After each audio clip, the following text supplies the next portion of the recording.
Les gars, je vais vous montrer tous mes favoris du mois de janvier 2026. Tout ce que j'ai surponcé. Déjà un achat que j'ai fait l'année dernière mais qui reste mon go-to au quotidien. Mon sac Chanel 25. Il coûte si cher. Mais il est si bien. Ça a été mon go-to. Je l'adore. Mon rêve, c'est d'avoir le mini maintenant. C'est un fourre-tout dans lequel on met extrêmement beaucoup de choses dedans. Et à la fois, il est cool quoi. Vraiment cool. Ensuite, j'ai acheté ce produit dans un magasin coréen. C'est la marque Medicube. C'est un exfoliant. Et alors, si vous avez des pores, mais les gars, si vous avez des pores et des points noirs, alors attention, ça vous arrache la gueule. Je tiens à vous le préciser. Faut pas le mettre souvent. Faut le mettre une fois par semaine, 2 fois. Ça va vous brûler.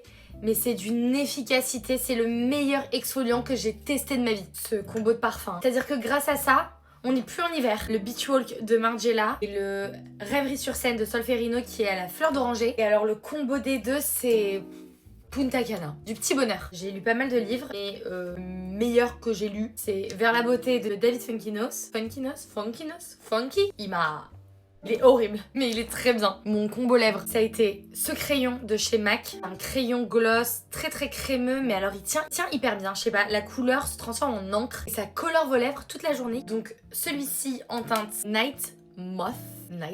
Et la nouvelle lip oil de chez Dior. J'adore, mais celle-ci est beaucoup plus pigmentée. Du coup, elle tient hyper bien. Elle vous hydrate toute la journée. Le combo de ça, bah c'est ça. Et je trouve que ces couleurs un peu berry, ça va à tout le monde. Rehausse le teint de tout le monde. Il y a cette crème de chez Embryolisse qui est extrêmement connue, mais qui est extrêmement bien, qui mérite extrêmement sa réputation. Génial. Franchement, cette crème est géniale. Elle m'a sauvée au Mexique, elle m'a bien hydratée, mais pour autant, elle m'a pas bouché les pores. Fame mérité. Mascara de chez Lancôme. Ça fait longtemps qu'il est sorti, mais je l'ai trop kiffé. Je l'aime tellement. Flutter Extension. La brosse est minuscule et elle est parfaite pour les ras de cils. Excellent mascara. Il y a cette cagoule de chez Weekday que je mets jour, nuit, qui vente, qui neige, qui fasse beau, je pourrais dormir avec. Elle est d'une douceur, elle est trop sympa. Ce stick de chez Charlotte Tilbury, c'est un stick que beaucoup de personnes ont critiqué à sa sortie. C'est pas du tout un fond de teint, c'est un primer glowy légèrement teinté. Mais alors il me fait une peau, je ne peux plus m'en passer. Je mets énormément de produits poudre, moi, sur mon teint. Et je pense que c'est ce qui fait que j'ai toujours un glow. Si vous le prenez pour ce qu'il n'est pas, c'est-à-dire